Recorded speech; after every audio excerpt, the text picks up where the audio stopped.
You see the building, that's over there. Yeah, they're at, their kitchen window faces, there's a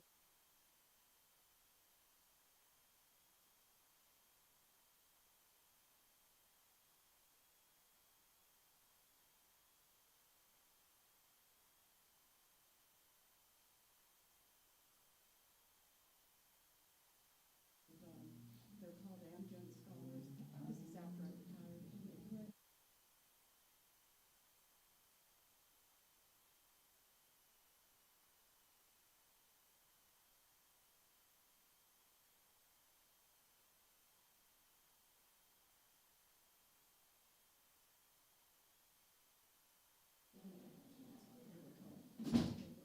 Going into graduate school. And the idea was to get them to understand where their science was going. And it was fascinating to just see how, because that's what we had to do. We had to explain the science all the time. And if you don't understand how legislation works, you know what they're telling us. You're fine.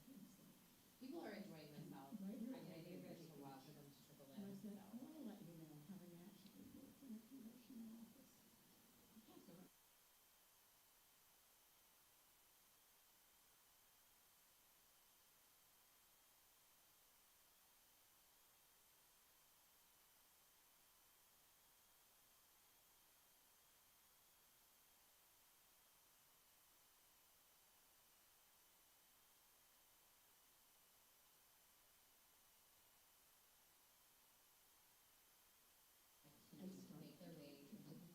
make their way to the theater.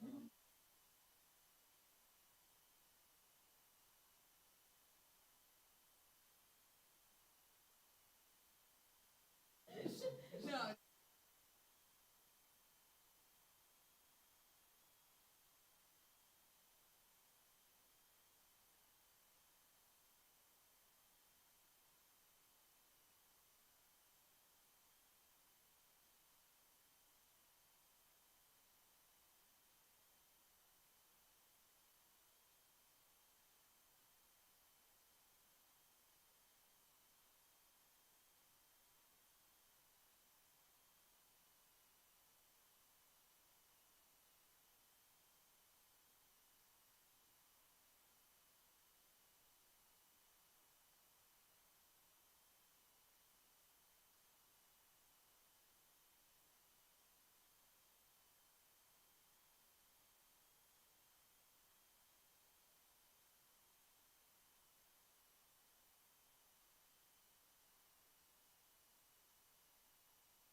Native American, is that how it is?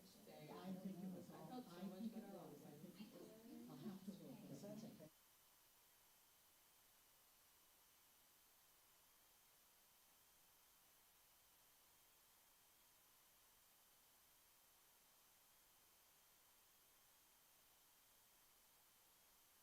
I'll let you know. You're good to go. Okay. She's going to Mike. He wants to know writers, so does this one know writers? And he has spent years now in a Hello, everyone. I'd like to welcome everyone here and encourage those with a star on their name tag to make their way to the theater. And everyone else can watch from the. Can you hear me? Okay. Great. It gives me some time to practice. Oh my God. Star on your name tag. Okay. I also woke up at 4:30 this morning. So, well, my kid woke up at 4:30. I would not have wanted to wake up at 4:30. So I'm just kind of like a zombie, if I'm being honest. No, that's why he woke up, because he was coughing a ton. And so I feel bad about that. Did you try again? Not yet. No, sorry. Uh, Hello, everyone. I'd like to welcome those with stars on their name tags to the theater. We'll begin the program shortly. Everyone else can watch the program from the atrium. Can you hear me? Okay. I cannot yell, actually, because please come in here. here. If you want to, I'll just start grabbing the stars. Come here. We could go announce it literally out there. I might have to. That would, I mean, honestly, that would We'll see what, maybe that's why we have to. is it gonna be like, We're gonna try one more time. Okay. Giving you lots of opportunity to practice because I do not like speaking.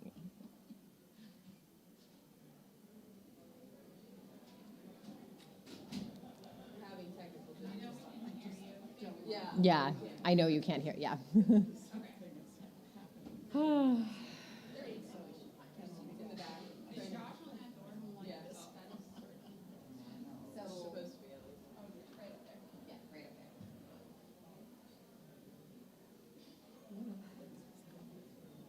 Was it clear out there? That's what they did. It might also be my voice. You sounded pretty clear in here though. I'm trying. So Tom, But I need to save some for tomorrow. Wait, yeah. Oh, yeah, back to back just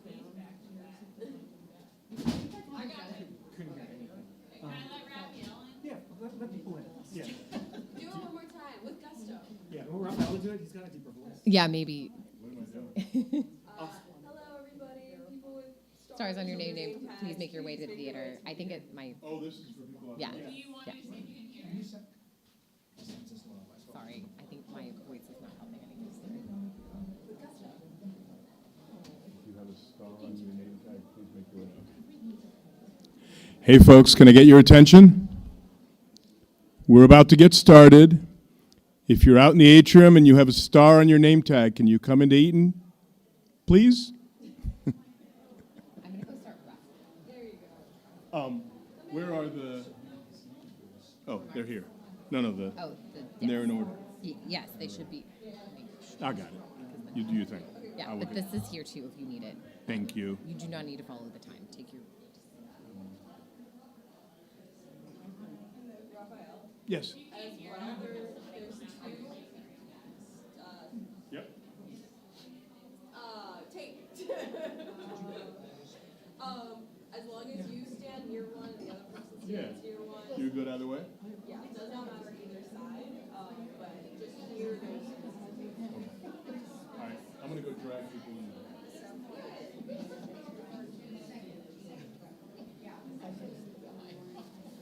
I should just go out there and look for stars. I was planning on it. That's what I used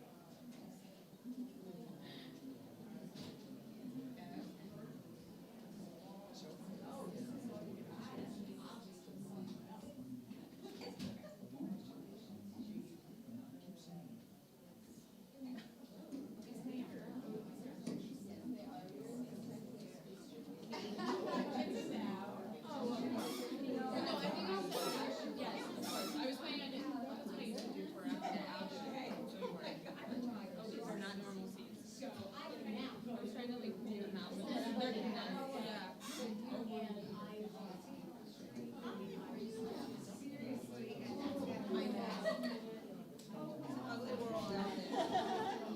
well, I'm gonna try it out. See how fun it is.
here and then to the back. So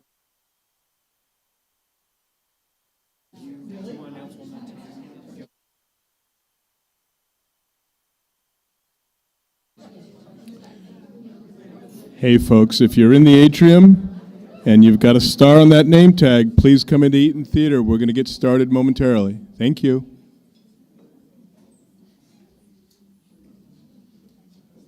Keep talking. You're okay.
Hey, folks, welcome. We're going to go ahead and get started.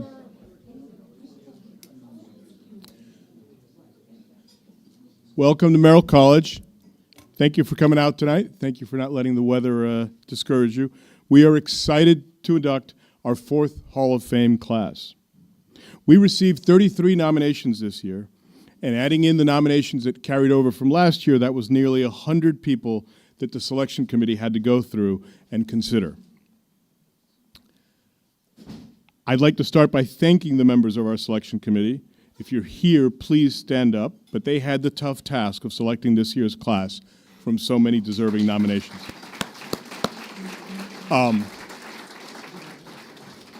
Students Emily Condon and Matt Cohen, faculty member Kevin Blackistone, and Board of Visitors members Chris Freitz and Eitan Horowitz made this year's choices. Thank you. Appreciate it. And you can corner them after they've had a couple drinks, and they will tell you that I had nothing to do with it. We're keeping it that way. I'd also like to recognize several Board of Visitors members who joined us tonight. We appreciate your service and your dedication to Merrill, and if you could stand up, I know I've seen at least 3. One. Jay Kernis, Chris Freitz, Rick Davis, thank you. We appreciate you being here. So you're going to hear more about each of our honorees shortly, but we're proud to induct the following alumni into the Hall of Fame, and please hold your applause until the end. Ira Allen is a distinguished journalist and former UMD lecturer whose illustrious career spanned political reporting, sports journalism, and media relations. Jeanne Cummings, a highly respected journalist who helped found Politico and served as deputy Washington bureau chief at the Wall Street Journal. John McNamara, an accomplished sports journalist, author, and mentor. John's loss in the 2018 Capitol Gazette shootings, alongside colleagues Gerald Fishman, Rob Hyson, Rebecca Smith, and Wendy Winters, left an indelible mark on the journalism community. We are grateful to his wife, Andrea Chambly, who is here with us today to accept the award on his behalf. And Justice Kimberly Thomas, a newly elected justice of the Michigan Supreme Court. Cool. Our faculty honoree this year is the great Dr. Maurine Beasley, who was a trailblazer. They weren't going to wait. Trailblazer for women in journalism and academia. Dr. Beasley served as a faculty member here for nearly 4 decades and was the first woman, and it says here to be granted, the first woman to earn tenure at the College of Journalism.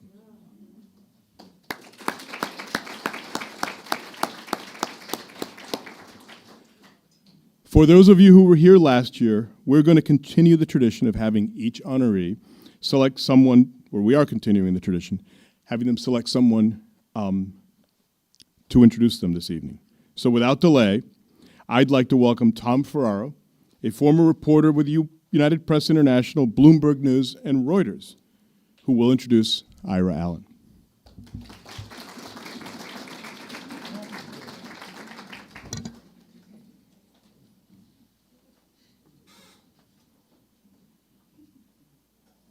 Thank you.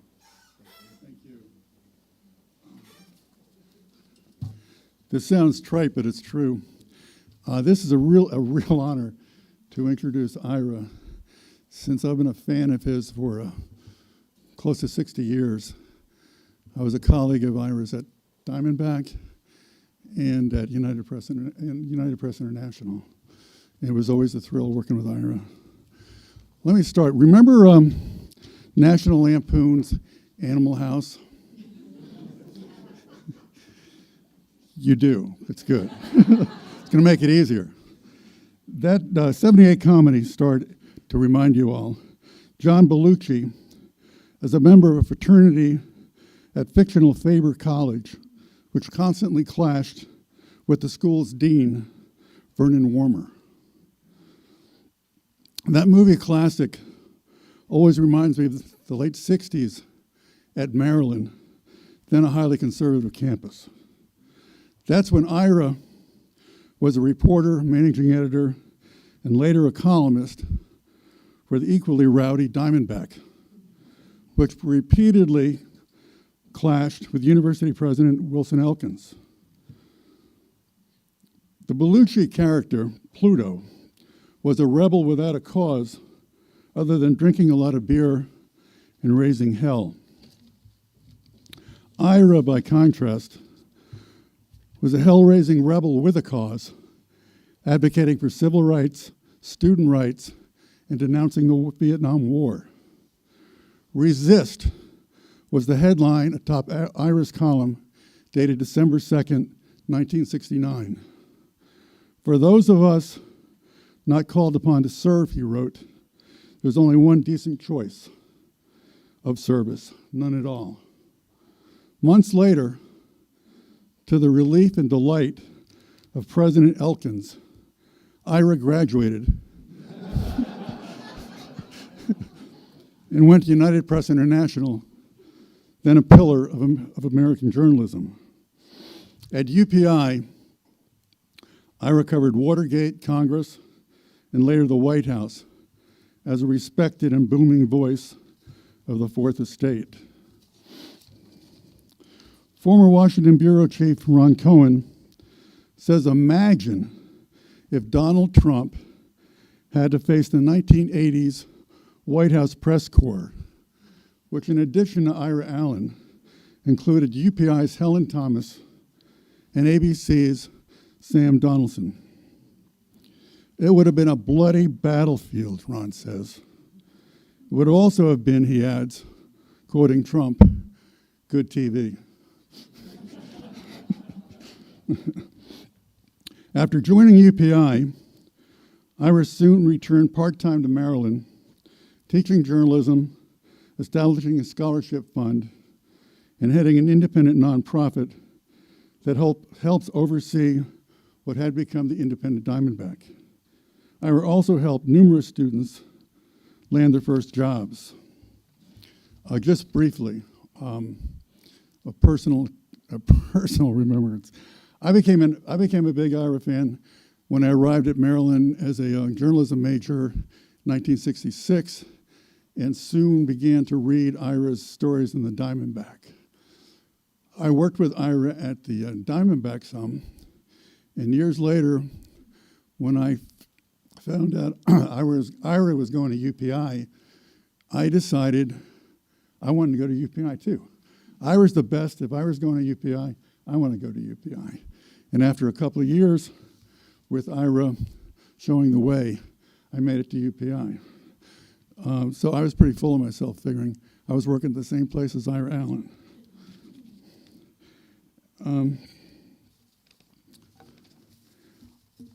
Ira, tonight we're here to celebrate your induction into the Hall of Fame. But even more so, we're here to thank you for all you have given back to Maryland as a role model, as a teacher, supporting, guiding, and inspiring students to successful careers of their own. Now stay with me on this next sentence, please. If President Elkins were here tonight, with all you have done for students, I think he'd also say, thank you.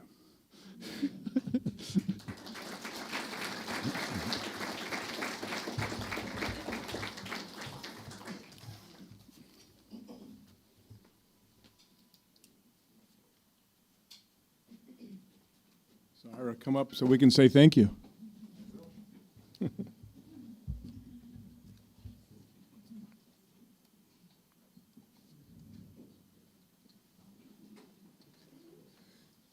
Take a quick photograph, and then the microphone is yours. Thank you. That's all right. I think we're good. I'm sorry, I think we're well. So they're going to make me take a picture with you first. Thank you, Tom, who was once referred to by mostly female staff at one nonprofit I worked as the cutie pie from UPI.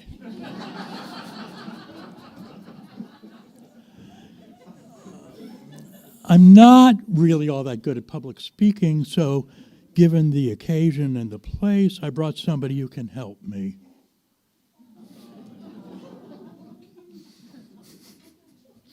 To be inducted into the Merrill Hall of Fame is a great honor, although I still cringe at the term inducted.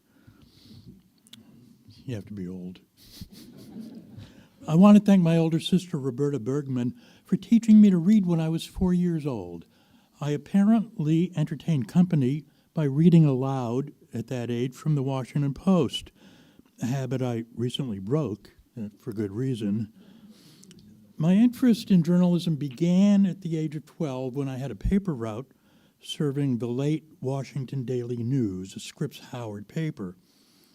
As I walked the route, I read the paper. It was a tabloid, and I remember thinking, geez, I could write this stuff. High school and college classes are now a blur, but not the experience of producing student newspapers and learning everything on the job. As a congressional correspondent, I started looking at biographies and came to realize most of the bozos actually got their start in student government, and it showed. There was nothing like the Diamondback, where I practically lived, ate, slept, and generally annoyed people. My professional journalism career, as Tom said, began with UPI, another Scripps Howard enterprise where I was lucky enough to wind up under the tutelage of Helen Thomas. Nothing prepared me for being lied to and threatened at the White House, except covering the university in the 1960s. I want to thank Ben Holman, who was Dean of Journalism when I was on the Maryland Media Board and allowed me to become an adjunct. I did it for the entire decade of the 80s. It was as rewarding an experience as I've ever had. I taught at night, and the experience of telling J students what shortcuts not to take made me not take any during the daytime. I got to meet hundreds of wonderful, innocent students like Andrea Chambly and Wendy Benjaminson, a lot of whom, like they did, made their own mark in the real world and stayed friends. Finally, I want to thank my wife, Dr. Ira Allen, who has 3 degrees from this institution and nth degrees of patience. My daughter Amanda, team lead with Bloomberg Government, and my son Jonathan, a senior political reporter for NBC, who could not be here tonight because he is in New York flacking his latest book. It's called Fight, published by William Morrow. Buy it. And it just finally, I would like to repeat the words that inspired me so long ago. The great investigative reporter Clark Mollenhoff ended a talk for a student SDX meeting this way: go out and write something destructive. God, I tried. Thank you.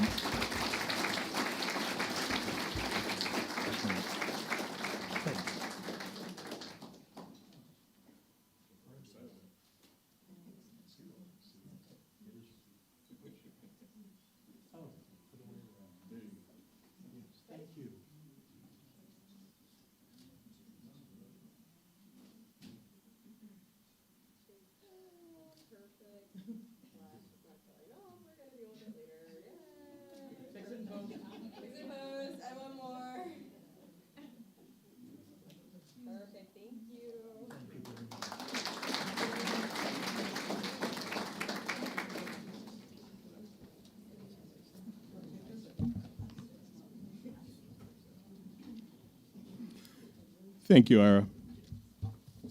And now I'd like to call up Julie Bykowitz. Julie is the business and enterprise editor, at the Baltimore Banner, and she has the distinct pleasure of presenting Jeanne Cummings.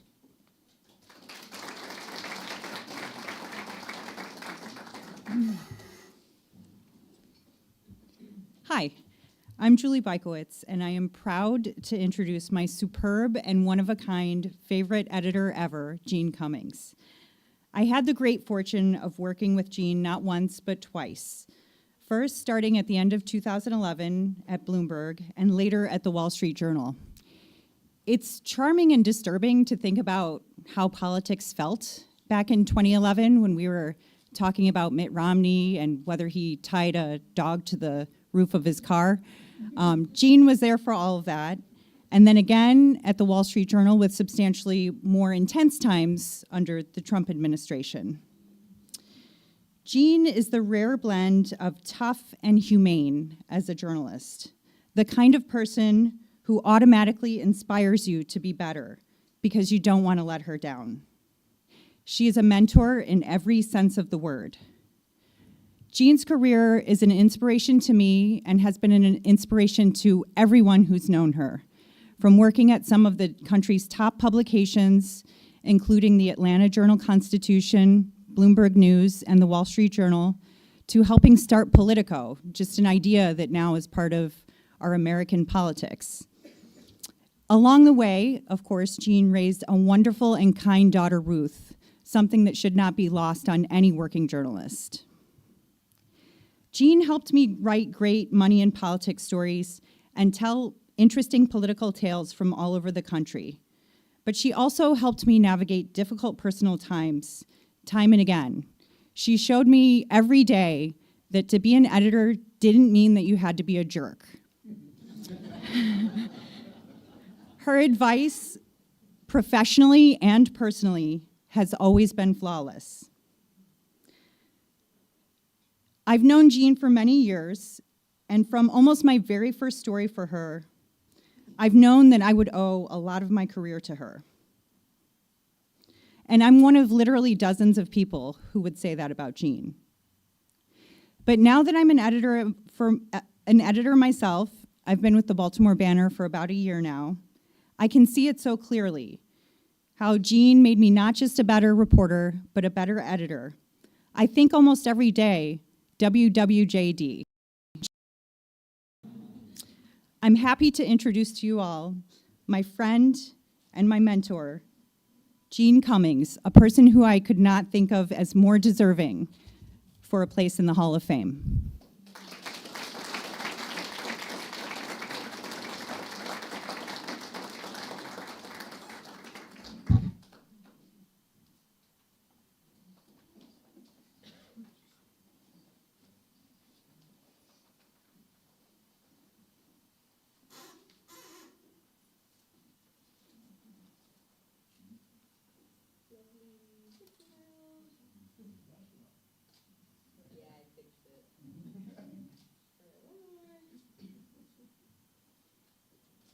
Lovely, thank you so much.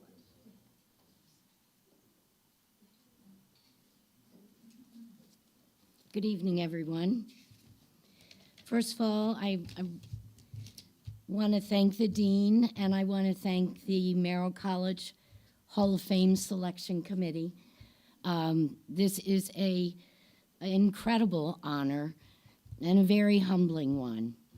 So I thank you very much. And to Julie, the check's in the mail. So I would never have seen this day coming when I started journalism classes at Maryland more years ago than I'd like to admit. And I've lost the name of my first instructor, but I very much remember a couple of lessons. And first, as a disclosure, it's not Dr. Beasley, although she did teach me. Yes, she did. Yes, she did, but I don't want them to think this is you. The first lesson, in the days of typewriters and no spell checks, I turned in my first news story, and when my professor got to the third paragraph and circled the fifth misspelled word, he slapped a great big F on top. He didn't bother editing the rest of it, but I started carrying a dictionary around with me. Secondly, he recalled an experience he had had as a young reporter in Europe in the days before the start of World War II. At a news event, he was shocked when Hitler pointed to him for a question, and he was not at all prepared. So he just blurted out, "What did you have for breakfast?" The Fuhrer said, "Toast and marmalade and a chocolate bar." Well, the veterans in that reporting group were furious when he asked that question. But, he noticed, almost every one of them used that detail in their leads. The lesson from that, don't be afraid to think out of the box. When I won the Aldo Beckman Award years ago for White House coverage, it was at the height of the Clinton-Lewinsky scandal. Jerry Seib, my colleague at the Journal, had submitted a package of my articles that included just one scandal-related story. All of the other packages were loaded with scandal stories. I had one. Its lead: if House impeachment prosecutors think it's tough being the president's adversaries these days, try being his friend. The story went on to chronicle the efforts of an old friend from Arkansas to deliver a home-baked apple pie to her old friends in the White House and get it past Secret Service. It also explained or explored what some of Clinton's top political aides were trying to explain how the scandal happened to their children. They couldn't tell him these stories, but they could tell them to me, and they knew he'd read it in the Wall Street Journal. And he did, and apologies were passed around. That's the power of thinking out of the box. And that's the power of the journalism I love and was taught well while here at the University of Maryland. I have always been grateful for the education I received here, and you, including Dr. Beasley and other predecessors, can all take credit for the award that I am receiving today. So thank you all very much.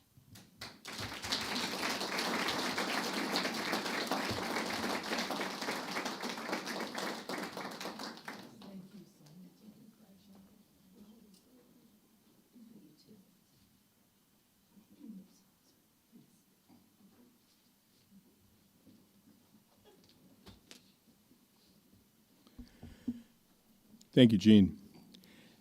Now I would like to invite Doug Dole, former Associate Athletic Director for Communications at Maryland, past President of the College Sports Information Directors of America, and most importantly, dear friend of John McNamara.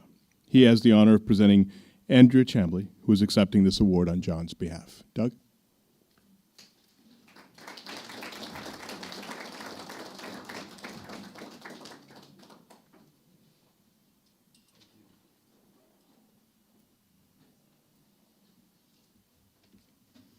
Gosh, I keep forgetting that I actually did all that stuff. That was fun.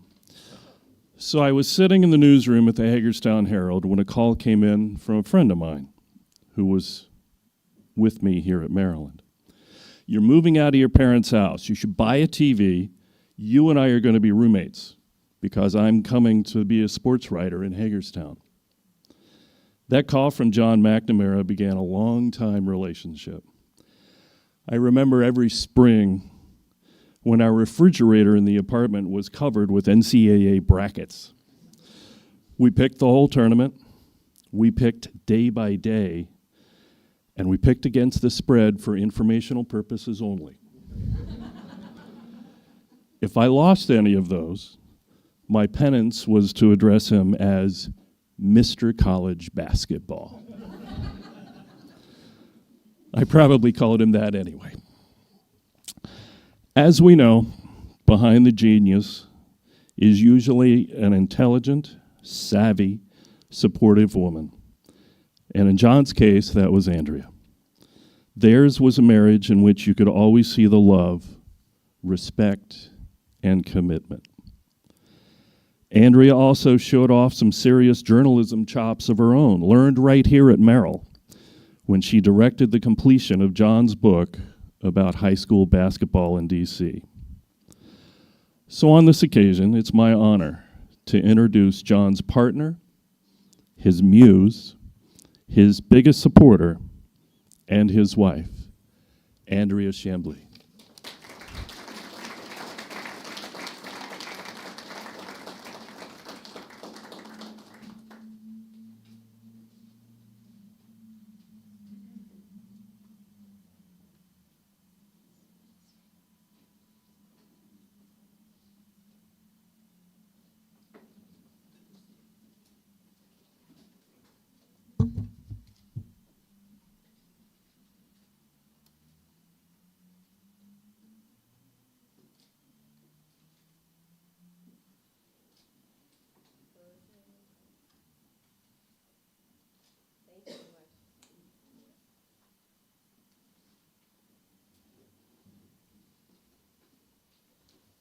Thank you, everyone, for being here and all of John's friends and supporters.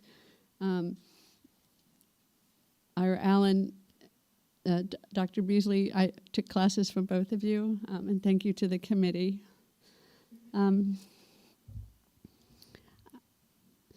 About in 2016, or maybe it was 2017, John came out of his den, and he was just ashen-faced and stricken. He was working on his book, and he said, I saw a Facebook post of this kid at the paper. He's about half my age and making half my salary, posting that his new beat is the University of Maryland at my paper. That was how John found out he was taken off sports, and he didn't know where they were sending him. He didn't know if he had a job the next day. But he said, I'm not worried about that. My friends are scrapping in journalism and sports journalism. They're getting different jobs. They're freelancing. And what I'm really worried about is this book that I've been working on for 10 years. No one's going to publish a book about sports by someone who's not a sports writer. And no one's going to read stories about sports by someone who's not a sports writer. Well, a lot of the people here today convinced John that he was going to be a sports writer, that nothing could change that. And when he passed away, I remembered the look on his face. And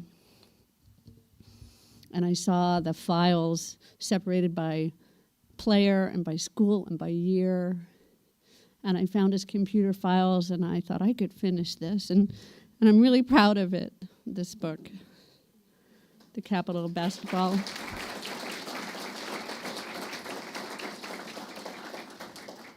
But this didn't happen alone. This happened with the deft and magnificent editing of Dave Elfin. Thank you so much. And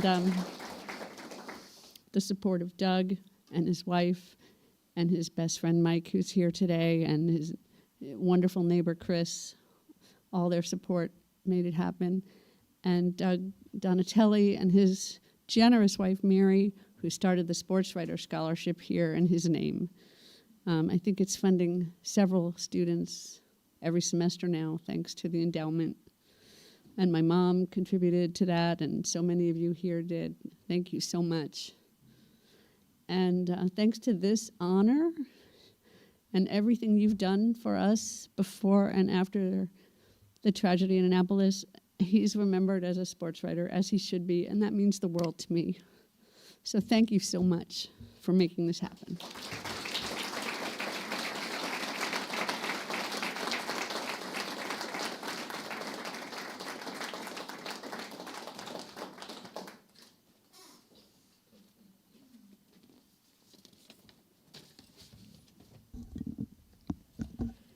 Thank you, Andrea. Please help me welcome Emily Menzel, a current Maryland student, criminology major, to the podium, who will introduce Justice Kimberly Thomas.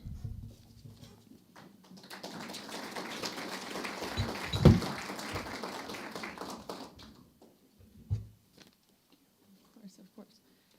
I hope I'm not talking this too loud. I was telling Kim earlier that I talk really loud, so if I'm yelling into this, I apologize. Also, this is my first time talking to a microphone. So I obviously am a current student at the University of Maryland, and it was just by luck that I found a job with a phenomenal woman, Kimberly Thomas. So it is an honor and a privilege to introduce to you all Justice Kimberly Thomas. It's my first time actually saying that since I've seen her in November when she won the very amazing election.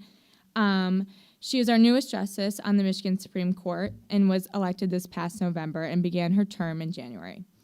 With her magna cum laude degree from Merrill College of Journalism, Kim was first a reporter at the Detroit News. She left newspapers and received her law degree, also magna cum laude, obviously a very impressive woman, at the Harvard Law School. Kim was a law professor for 20 years at the University of Michigan Law School. Go Blue. She has used her University of Maryland education to serve on the Michigan Task Force on Juvenile Justice Reform, as well as working with the American Bar Association, developing law school curricula and education in Jordan, Egypt, and Turkey. Now, I could stand and talk about her amazing accomplishments all day, but that wouldn't quite capture who she really is. I've had the privilege of knowing her in a way that goes beyond her professional accolades. As one of her campaign managers, I've spent countless of hours with Kim, maybe too many for her own liking.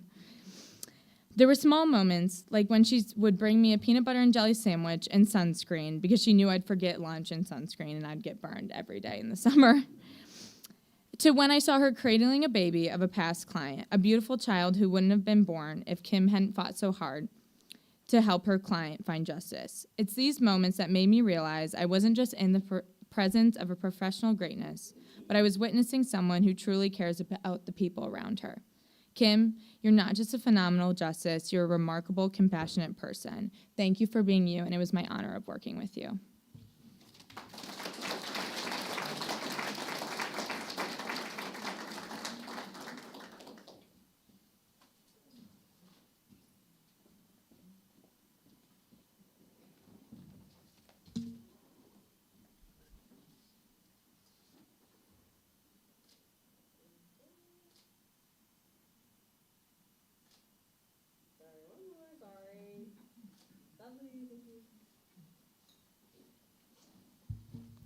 Thank you so much. Thank you, Dean Laurent. Thank you to your faculty, alumni, friends, family, and current students.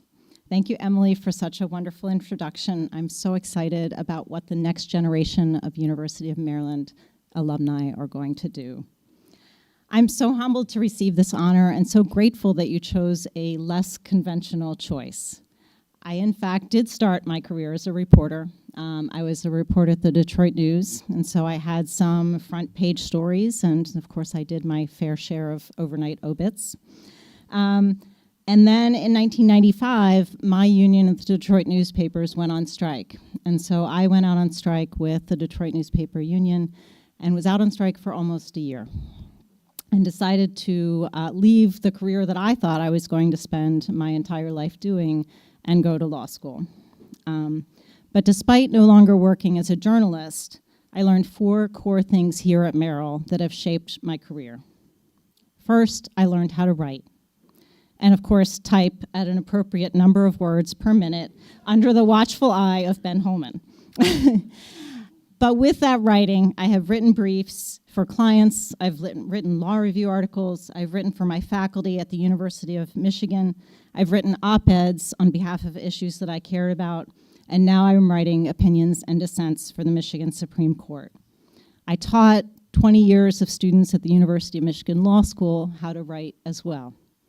And I've always strived to be succinct and clear, as you taught me, to use words and sentences that convey ideas and meaning that are not vapid puffery and cliches.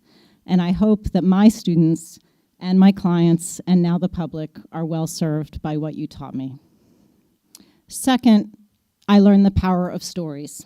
This is an especially important power for lawyers. So I've spent probably about 10 to 12 years representing teenagers who were accused and convicted of homicides. And so I learned the stories of people like Corey, who was 16 when he hopped into the back seat of a car with some 20-year-olds. And those 20-year-olds drove to rob a drug dealer. And by the time that night was over, Corey had been shot by one of the other men, and that other man also shot and killed the drug dealer. And Corey was tried and sentenced to a mandatory life without parole sentence for that crime. So I learned to tell his story through the courts. I learned to tell the story of Siquan, who Emily mentioned.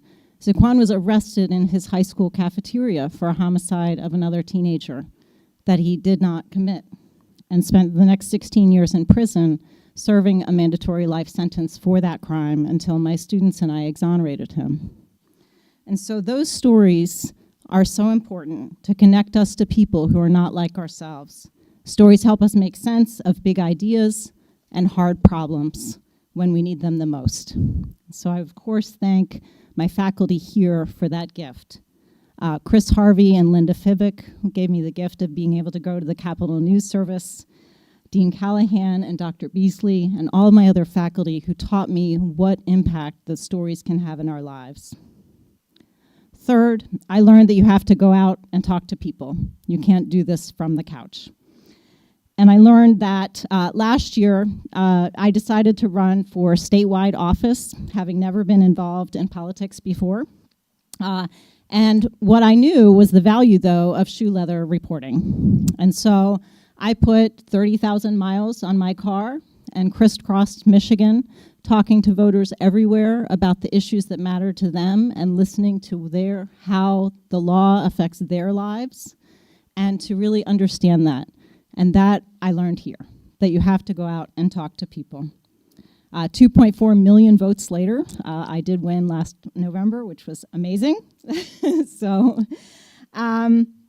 And finally, I learned to convey facts with integrity. This one is especially important for a lawyer, but also for a Supreme Court justice. The fact that we need to rely on facts and law in our lives these days, it could not be more important, and is more important than ever. And so the ability to convey facts with integrity is the essence of the work that I do now as a Michigan Supreme Court Justice. And I thank you so much for the gifts that you gave me here at the Merrill College of Journalism that allow me to do all of this work. So thank you.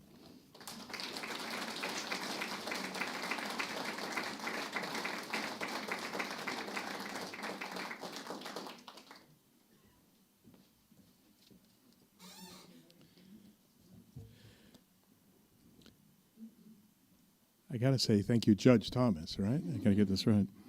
I'd like to call Dr. Mark Feldstein to the podium. Mark is an award-winning on-air investigative correspondent and current Richard Eaton Chair of Broadcast Journalism at Merrill College. He will be presenting Dr. Maurine Beasley, our Faculty Hall of Famer, this evening.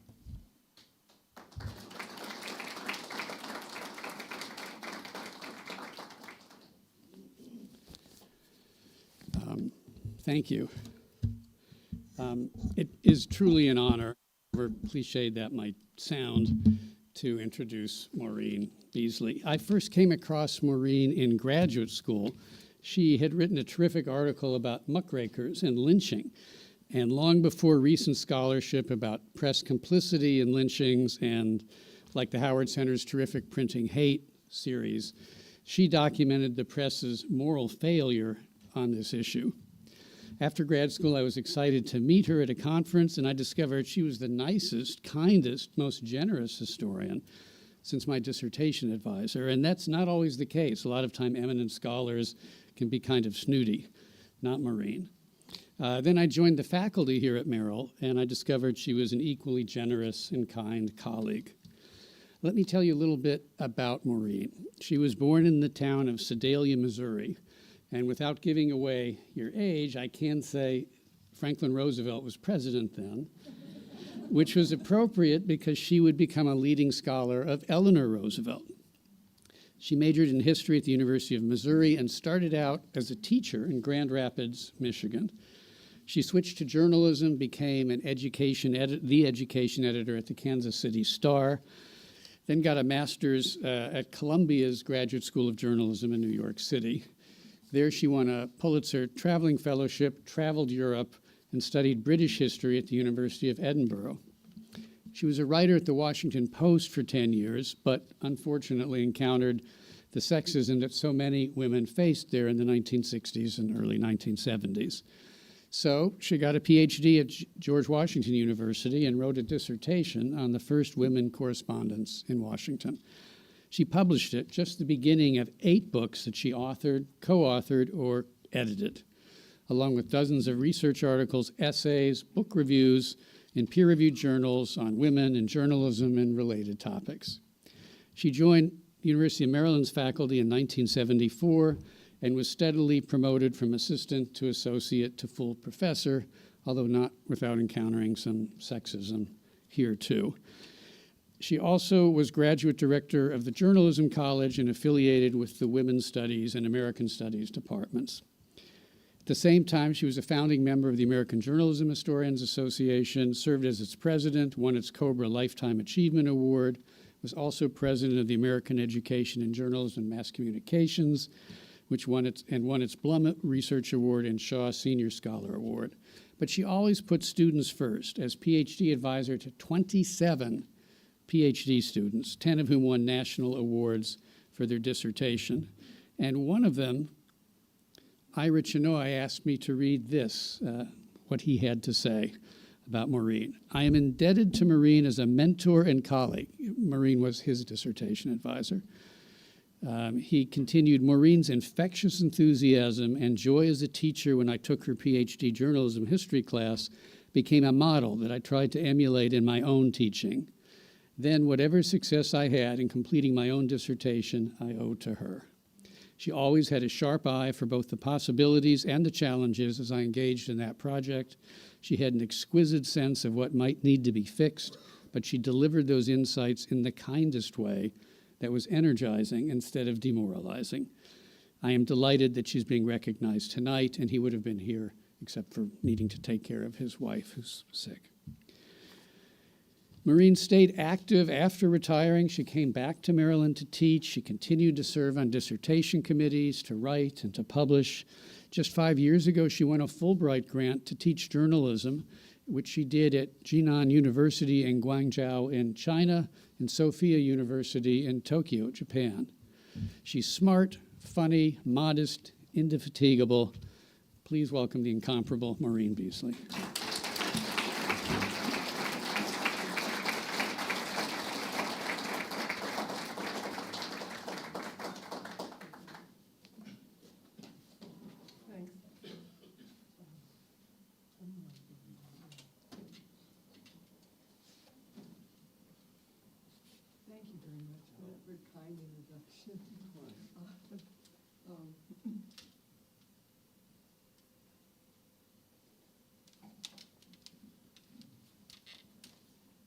Well, good evening, everybody. I'm embarrassed, frankly. I mean, there's so many people here who've done so many incredible things, including the others who are honored here. I feel very kind of mortified, but anyway, I'm happy to be here.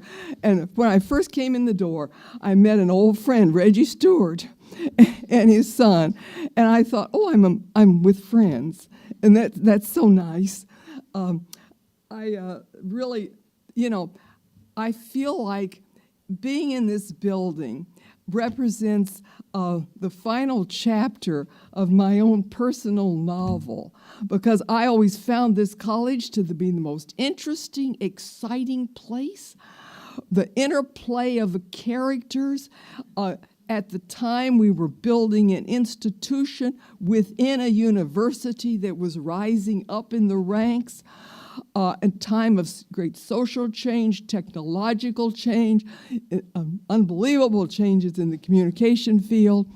And I would come to work and I would think, gee, isn't this interesting? This one's going to say this one, and that's going to say that one, and the students are going to do this or that. And I would try to figure out what they were doing, because they were all people telling their own stories. And I really would like to say to the alumni group and the Board of Visitors and the faculty, the dean, of course, I wish you'd do an oral history of this college and get the stories of so many people, including the people in this room, because this is such a dynamic, a diverse place in higher education. So I wanted to say that before I got into my prepared remarks. Also wanted to say that I have had the pleasure of knowing personally 3 of the honorees. Of course, the fourth one, tragically, is not with us, is a martyr to journalism. And I did not have personal contact with him, I'm sorry to say, when he was a student. But I certainly have known Ira Allen for years. I've known him as a distinguished journalist, but more than that, I've known him as an extremely fine man.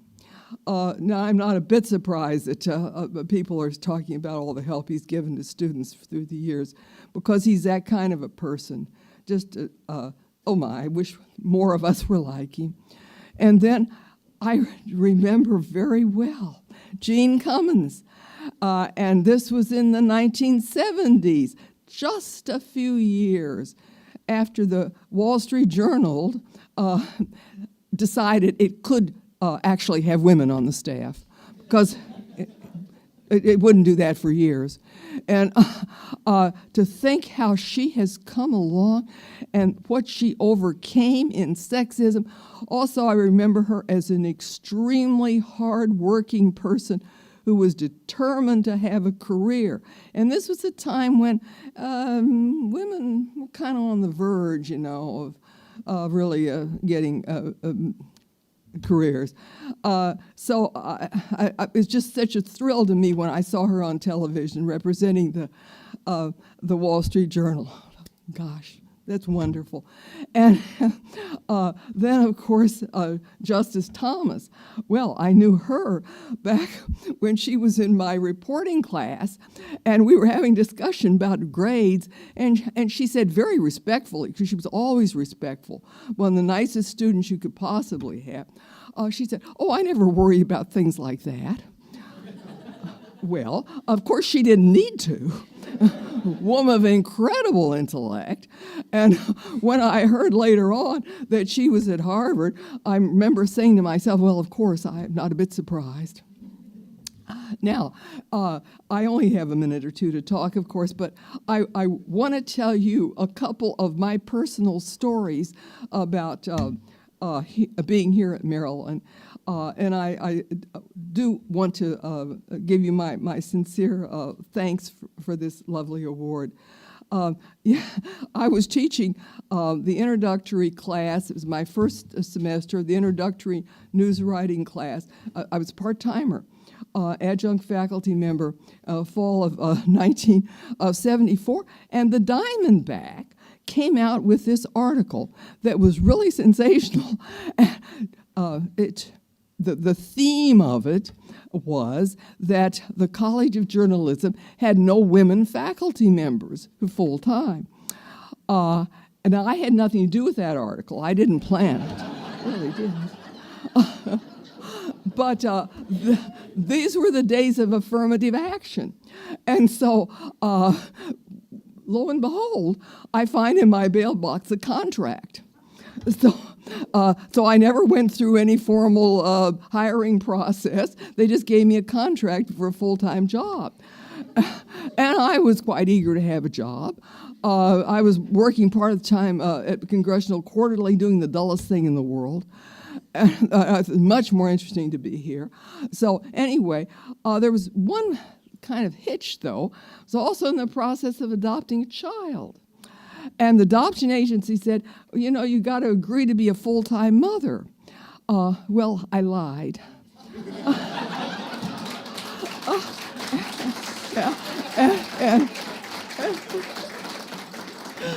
And I want to introduce my child. Please stand up.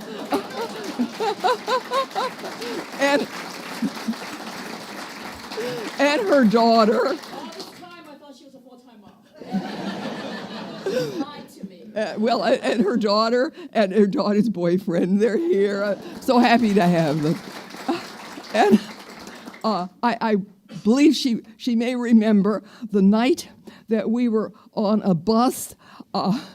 I had dragged her with me to a meeting of the Association for Education in Journalism and Mass Communication because I had to give a paper to keep employed. And we couldn't find a place to stay. And we ended up on a local bus in the seediest neighborhood of Houston, Texas at midnight. And it was kind of scary. And the bus driver took pity on us. And so he said, well, I'm not supposed to do this. But he took us out of his normal route and dropped us off at a respectable hotel. So, remember that, Sue? Yes, and I got stung by ants on my ass. Well, the ants were at the previous place we've been staying, so that's why we left. Anyway, I'm going to forget my prepared remarks and just tell you one story. When I came into the College of Journalism, we were in the old building. How many of you remember the old building? Well, you know, it was built in 1955, and they never expected to have more than a few women there, so there was only one woman's bathroom. I see people nodding. And it was right outside the dean's office because it was for the convenience of the dean's secretary and the few brave women who were majoring in journalism at that time. Well, so I come along into this really a male-oriented environment, and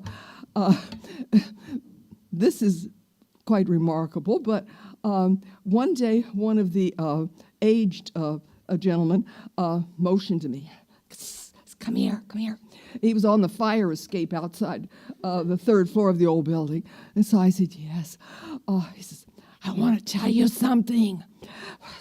We used to have a woman here, and she talked in class about her sexual relations with her husband." And I didn't quite know what to say, but I thought, I said, "Sir, you don't need to worry about me. I'll stick to the inverted pyramid." Which, as you know, is a very conventional form of news writing.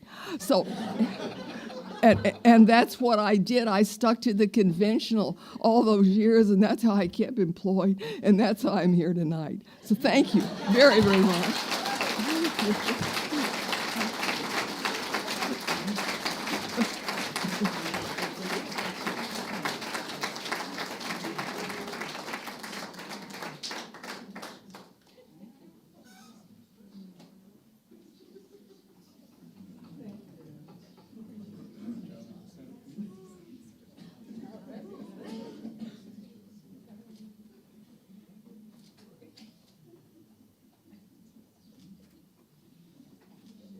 Perfect. One more says sorry. Amazing. Thank you.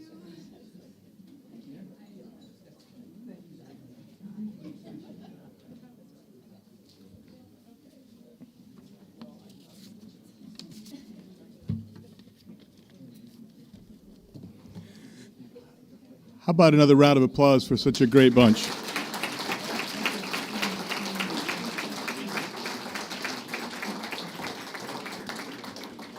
Thank you to all the family, the friends, and colleagues who came out here to celebrate with our honorees. These folks make Merrill College proud. I'm supposed to go on a script about a more serious note, but I'm going to ad-lib to the horror of the people standing over there for a second. I heard tonight, first of all, I heard the name Ben Holman several times. Ben's name comes up when I talk to alumni around the country, probably more than almost anyone else. So it was really neat to hear it tonight. And I heard about staff and faculty who help people get internships when I was talking to folks outside and some of the other faculty and the students in the Diamondback. And at a time when journalism is going through as rough a period as we can imagine, it's probably easy to assume that that stuff is just not the case anymore. So I just want to tell you a couple things. First of all, the staff of this place makes things like this happen, so thank you.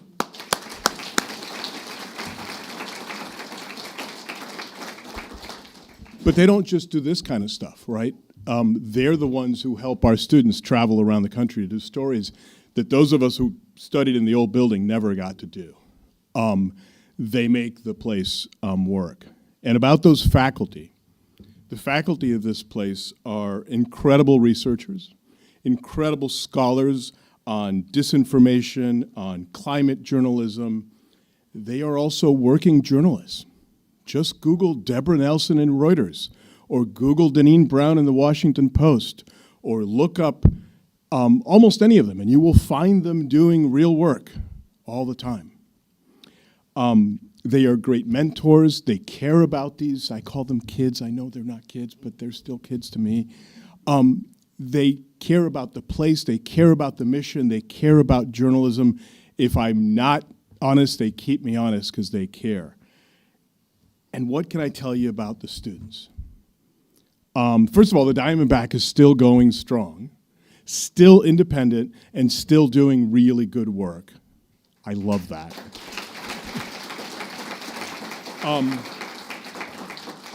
In addition to the Diamondback, there are probably a dozen other outlets on campus that students run without our interference and without us messing with them in any way. But let me tell you a couple more things. Our students, along with a faculty member who's sitting over there, Jerry Zaremski, decided that since news outlets in Maryland couldn't cover local school board races, that we would do it.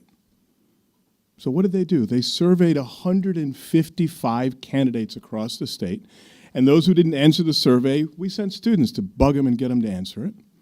Then we did background checks on them, because, well, that's what reporters do, right? And a couple of them might have had some issues that we wrote about. And then we sent those stories and that data to all the news outlets in Maryland so they could go ahead and do more stories off of that data and off of those answers to our questions. They've done that 2 elections now because we're trying to help the local news ecosystem in the state. The sports students, there are sports journalism programs all over the country. This one is unique. This one sent stories to a little tiny, students, to a little tiny town in Mississippi to find out why that town produces more college football players per capita than any other place in the country, even though football, as Bob Costas said here a few years ago, kills your brain. That's almost a quote, it's not exact. That story appeared on the PBS NewsHour. Our students did that story, and it appeared on the PBS NewsHour. That's what the Povich Center upstairs does, among other things. Capital News Service, which has a number of Pulitzer winners among its alums, but now has a judge, which is really cool. And I say that as a Capital News Service alum. When the Key Bridge fell, 2 of our students jumped in a car and on their way to Baltimore called the Annapolis editor and said, hey, we're on our way to the bridge. What do we do? They didn't call to see if they should go. They got in the car and just went, right? CNS was the Maryland newsroom at both political conventions this year because the small news outlets can't send people, so we did it. And finally, there's this little place called the Howard Center upstairs. It's an investigative center that Scripps Howard funds. Your members of Congress don't want you to know where they travel and who pays for it. And they make it hard to figure out. Well, these folks figured it out, put it into a database, made it searchable, and showed it to the world.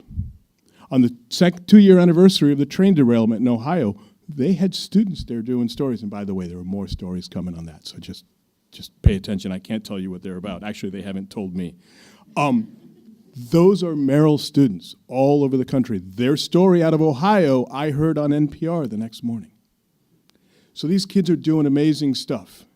the faculty here are actually teaching students how to use AI to make journalism better, not dumber and cheaper. This place is still alive. It's a hard time, but you can be proud of these folks. They're doing the things that you would want them to do. So I'm going to end, because there's booze and food outside, so I want you to get out there. If you're interested in learning more about the great work happening here, I encourage you to get involved with the Journalism Alumni Network, or come to an event, reach out. There's some folks, they can tell you how to get involved with the network. If you'd like to support some of those projects, please reach out. Happy to chat with anyone. It's what I do all the time. Our new Chief Development Officer, Victoria Black, is here. She'll come bug you. We'd love to connect with members of our community. You are doing things that sometimes we don't know about. Somebody was telling me really cool stuff about the Fed earlier, and I thought, wow, I didn't know our alums were doing that. So please stay in touch. Thank you all. This concludes the formal program. Would the honorees please gather for one more photo outside, and for the rest of you, please eat all that stuff, because otherwise, well, the kids will get it tomorrow.